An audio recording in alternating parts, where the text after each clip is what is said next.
こんにちは、ハリケーンフットボールです。今回の教材は、リバプールの遠藤航に関する動画です。リバプールはプレミアリーグの優勝を確定させた後、残り4試合をどのようなメンバーで戦っていくのかというのは、現地のリバプールファンの中でも大きな話題になっていたように感じます。実際は優勝決定後のこのチェルシー戦では、前の試合から6人を変更し、ファンがもっと起用するべきと言い続けてきた遠藤航とハービー・エリオットを初めてリーグで先発させました。結果としては3対1の惨敗に終わり、主力もローテーションで入ったサブの選手も含め、ほぼ全員の評価が悪かった中、遠藤航だけは高評価だったというのが、相対的な評価のように感じます。今回はザレッドメン TV のマッチリアクションとプレイヤーレーティングの動画から、遠藤航について話している部分を切り取っています。実際にどのように話しているのかチェックしてみましょう。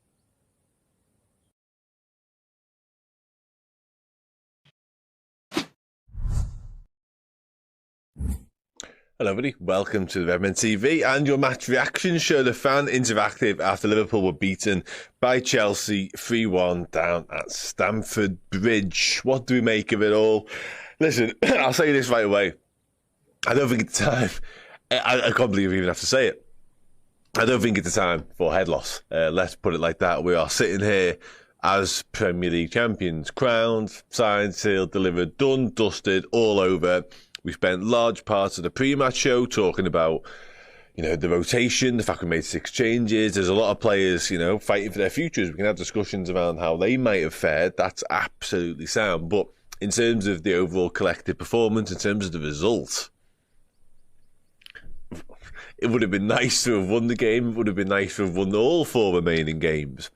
Ultimately, does it really matter? Are we actually really going to lose our heads over that? I'm personally not, but yeah, you do you. Let's do it. 100, do you know what? We had the Gorillas 100 men chat before the game, and I was very much in the camp of Gorilla beats all men, hands down.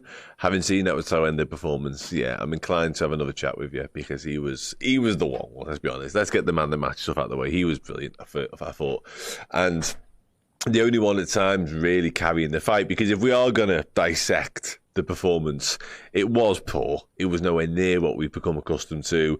It was, the midfield in particular was outclassed at times. It looked like a midfield that hadn't played together a lot, overrun at times as well, outworked at other times as well. But I think Endo was the absolute standout whilst he was on the pitch.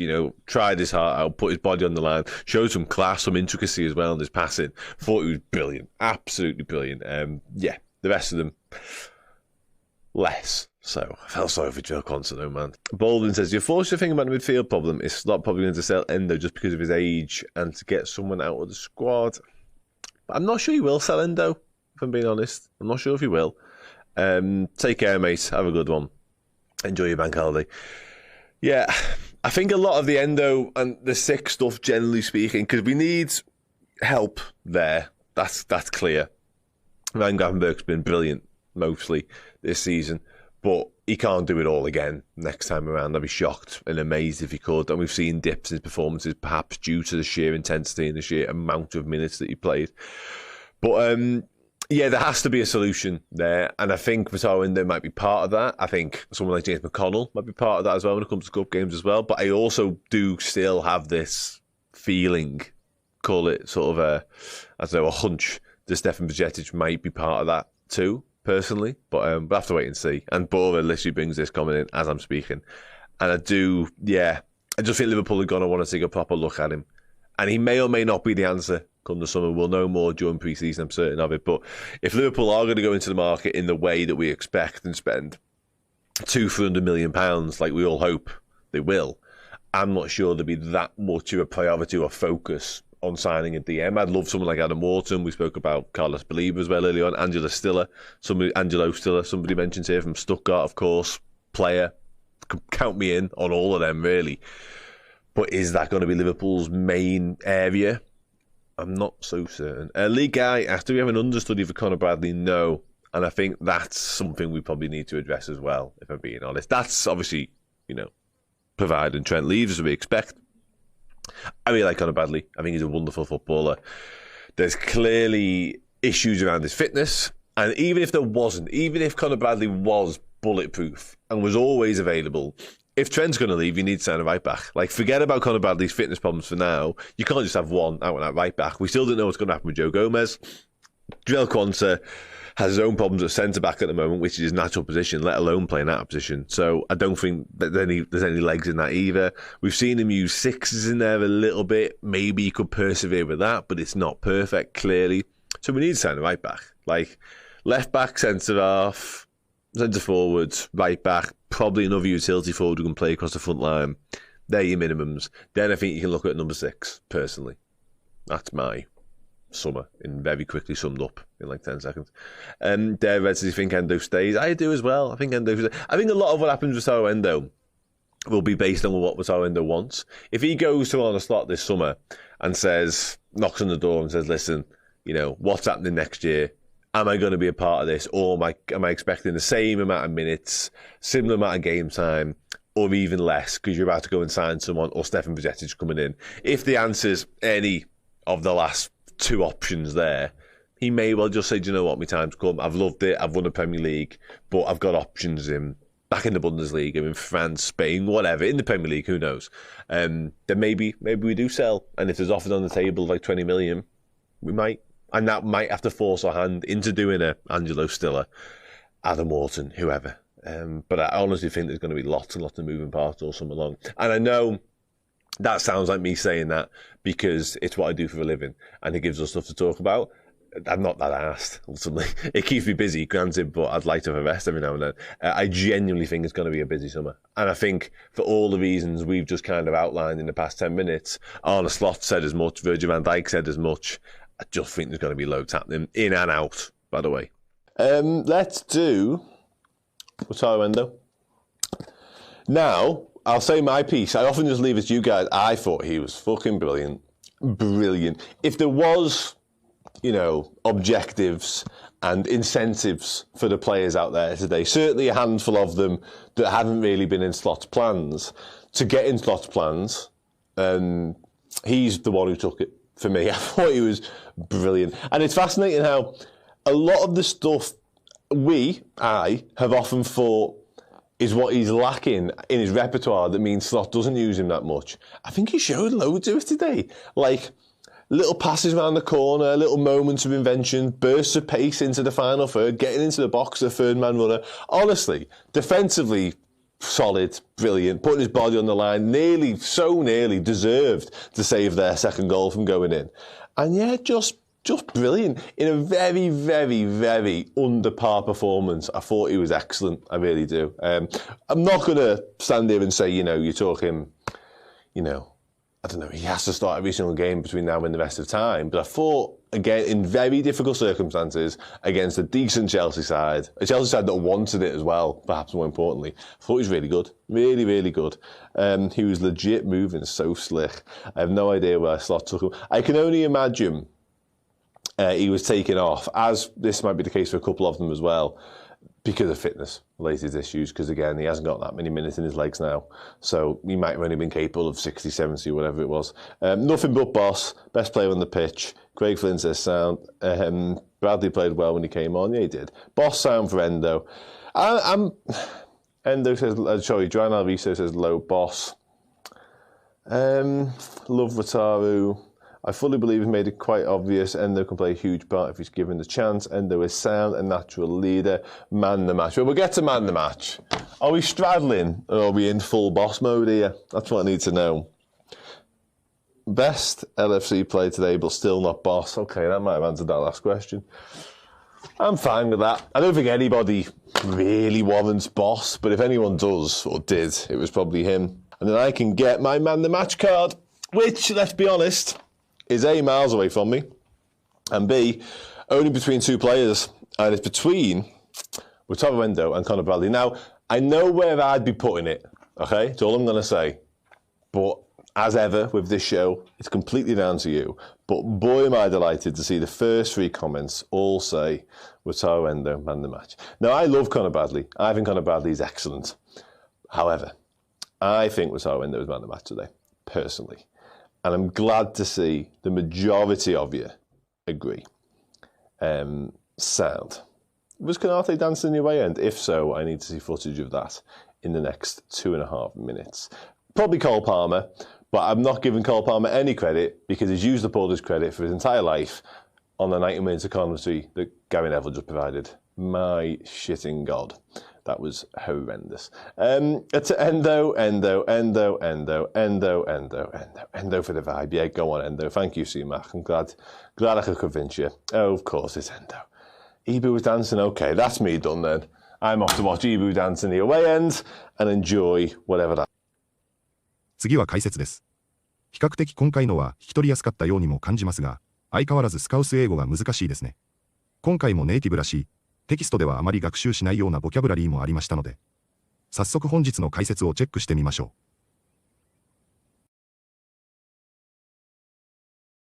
う。And I was very much in the camp of Gorilla beats all men, hands down. ハンズダウンは何かを強く称賛したいときや、他と比べ物にならないくらい優れていると言いたいときに使える便利な表現です。直訳すると手を下ろしてですが、これは競馬のジョッキーが楽勝だったため手綱を引く必要もなかったという由来から来ています。カジュアルな会話でよく使われるので、文句なしに最高やダントツでといったニュアンスを出したいときに覚えておくと便利です。And I was very much in the camp of Gorilla beats all men, hands down. And I was very much in the camp of Gorilla beats all men, hands down. Yeah, I'm inclined to have another chat with you. インクラインドは人の気持ちや性格の傾きを表す表現です。例えば、誰かの提案にそうしたい気がすると言いたいときに使えます。また、なんなんする傾向があるという意味でも使われ、ビジネスや日常会話の両方で非常によく登場します。I'm inclined to do は、私はしたい気分ですと柔らかく意思を伝える便利な表現で、丁寧かつ婉曲的な言い回しとして重宝され、トイックや英検でも見かける重要な表現です。Yeah, I'm inclined to have another chat with you. Yeah, I'm inclined to have another chat with you. Because if we are gonna dissect the performance. ダイセクトは、もともとは解剖するという意味を持つ言葉ですが、日常会話やビジネス英語では、徹底的に分析する、細かく分解して検討するという意味でよく使われます。何か複雑な問題や文章、行動などを一つ一つ取り出して詳しく見ていくイメージです。例えば、試合をダイセクトするといえば、プレーの一つ一つを振り返って評価することになります。知的な印象を与える単語で、議論やプレゼンでも使いやすい言葉です。Because if we are gonna dissect the performance, perhaps due to the sheer intensity. シアーは、その前に来る名詞を強調するために使われる形容詞で、完全な、全くのという意味を持ちます。例えば、シアーラックといえば、まぐれそのもの。純粋な運といったニュアンスになります。また、シアークリッフといえば、垂直に近い崖のように、非常に急な角度を表します。さらに、ファッションでは、シアーファブリックのように、透けるような薄い素材を指すこともあります。文脈によって意味が大きく異なるため、前後の言葉との組み合わせで正しく理解することがポイントです。Perhaps due to the sheer intensity,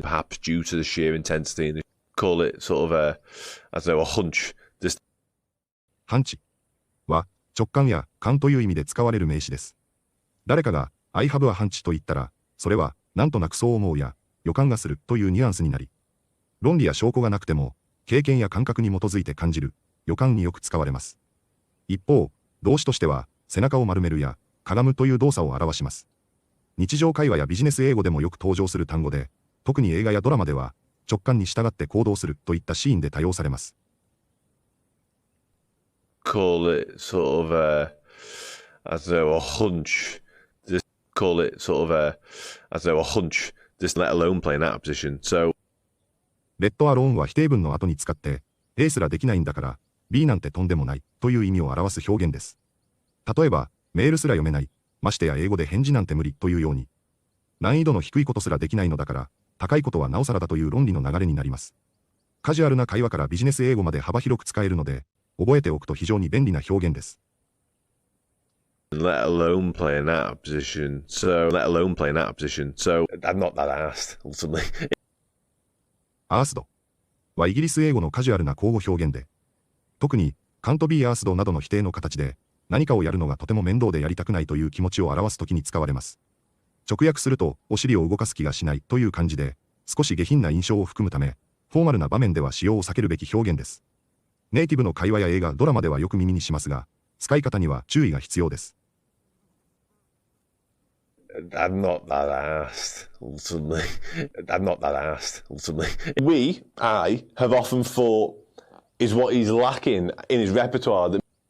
レパートワーは、レパートリーのことですが、本来は音楽家や俳優が演じられる、演目リストという意味の言葉ですが、今では一般的に、その人が得意とすること、や、できることの一覧という意味でも使われます。ビジネスでは、スキルセット。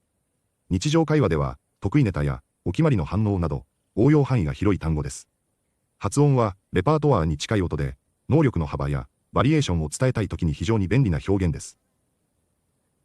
We, I, have often thought is what he's lacking in his repertoire. We, I, have often thought is what he's lacking in his repertoire that he was legit moving so slick. スリックは、動きや見た目がスムーズでかっこいいと言いたいときに使える便利な表現です。例えば、スリックムーブは、キレのある動き。スリックプレゼンテーションは、洗練されたプレゼンです。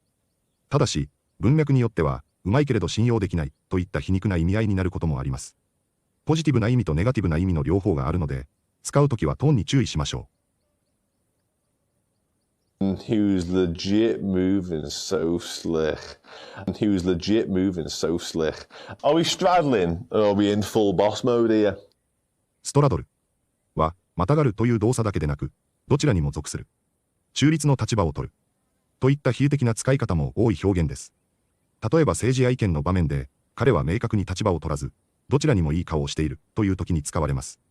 動作としての、またがるだけでなく、抽象的な態度の曖昧さも表せる便利な単語なので、両方の使い方をセットで覚えましょう。Are we straddling or are we in full boss mode here? Are we straddling or are we in full boss mode here?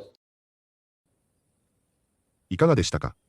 遠藤航がマン・オブ・ザ・マッチであったことは否定しようがないほどですが、ただ素晴らしいパフォーマンスだっただけでなく、遠藤航が得意でないと思われていたこと、それがスロットに十分に評価されていないということが明らかだったものが、この試合では何度もトライし、前線の攻撃に絡んでいく姿勢が明らかに見え、その上で無難なプレーではない、チャレンジしたようなプレーでも魅了させるようなパフォーマンスだったことで、ファンもより一層、この試合での遠藤航を称賛したいと思っている点だということがわかりますね。